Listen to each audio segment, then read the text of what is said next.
So you want to get into real estate, but you don't know where to start? Perfect. That's why you're here. All right, folks. So I'll go way back, all the way back when I was in high school. So I had a very smart, nerdy, geeky kind of friend, and he turned me on to stocks and mutual funds. And I was only about, God, 15, 16 years old. And I learned about investing in stocks and mutual funds. And so what I did before real estate was I learned from this friend of mine, and he told me, "Hey, start investing in this thing," and I started to do it, and I started little by little, $20 a month, $10 a month, $5 a month. That lesson still sticks with me today. Okay, we call that recurring investments, automatic investments. Okay. So you could set that up with like a Robinhood, a Charles Schwab, all these different brokerages, houses that are out there.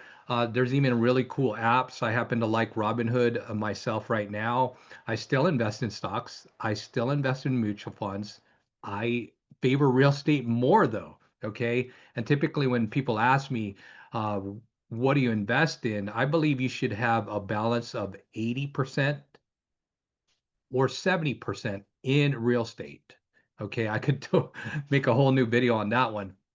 The rest should be like in a Roth IRA, a mutual fund, all these savings accounts, whatever, diversity except real estate. Okay, you could even do crypto if you wanted to. But getting back into how you get started in real estate, so start small. If you don't have any money, right? You want to create this automatic recurring investment, okay? Also, run your credit. Okay, there's a lot of different credit reporting companies out there, Experian, TransUnion.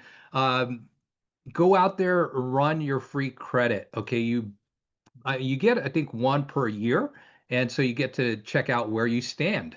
Okay. Because banks they will not lend to you if your score is terrible. Well, what's terrible? A decent score, and I've been in real estate a long time, 30 plus years.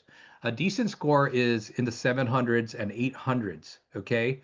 You could get away with around the sixes in some cases with FHA, VA, what have you, but when you get into the fours or 500 on your FICO score, that's a red flag for a lender saying, hey, this person doesn't treat his or her credit responsibly, not a very good borrower, et cetera, or not established credit. Okay, so simultaneously, you want to work on saving some money, work on your credit score. Okay, as you save more money, typically, if you're a military veteran, you could probably get away with zero down. Okay, they have it like they call it a VA no-no, where essentially because you served our country, amen, thank you so much, um, you will get zero down payment, zero closing costs, which is very, very favorable in multiple different states. And I would highly recommend if you're a veteran or military, any kind of service like that, take advantage of the basic housing allowance. Okay, I've taught many veterans, many people in the military to get wealthy by taking full advantage of that. Even if you're going to be leaving 2, 3 years, your stay is just short term because when you leave, now you have an asset. Okay, and when you retire, that asset will be paid down and you got a great nest egg. Okay, FHA is about 3.5% down. So if you're starting out and you got no money, you're stacking up these chips. And as this account gets bigger and bigger and bigger, next thing you know, you'll have the 3.5% down, which you'll qualify for FHA. Okay. And your FICO score, if you've got no credit, your score will probably be low. So you got to really start establishing credit, maybe get a secured credit card. Okay. So a secured credit card basically is you've got $200 or $500 or $1,000. That's your collateral Okay, there's a lot of companies out there. I think Credit One is one of them, where you essentially gotta have that in your checking or savings account, and that's your collateral to get this credit card, and you'll start to establish credit. Okay, because you do want to establish credit. There are ways, of course, we have a lot of gurus, including myself, that will say no money, no credit, you could buy a house. That's a totally different seminar and training as well. Okay, I'm talking the traditional, more common way to purchase property. Okay, so just think about having a little bit of savings, 3.5%. If you're military, maybe zero, right? That's the very, very minimum. And then make sure your credit score is about 600 to 700. Mid 600 is better. Okay, so if you're, again, low sixes or in the fives, that's a red flag. And that's not me. Don't shoot the messenger.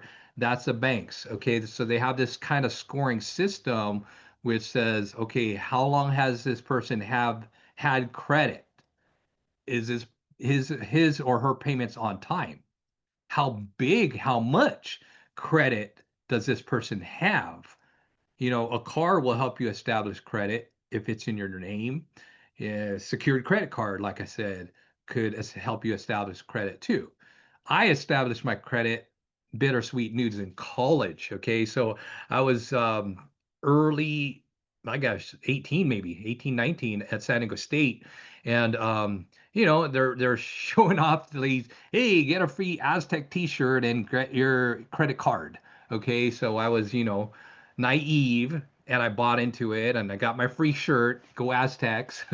But then irresponsibly as a young man, it's like, okay, I got this piece of plastic. It was very easy to spend money and I got myself into a lot of trouble.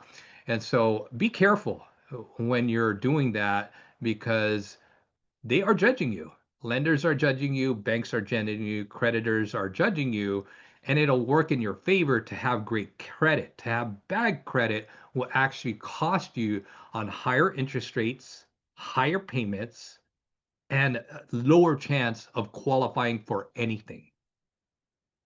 That's how you buy real estate the traditional way. Keep watching, subscribing. I'm going to just keep dropping lots and lots and lots of gold. So subscribe, smash that bell, follow me, etc. You know the drill. All right, guys. Love you. Take care. God bless. See you later, alligator. Have a great day.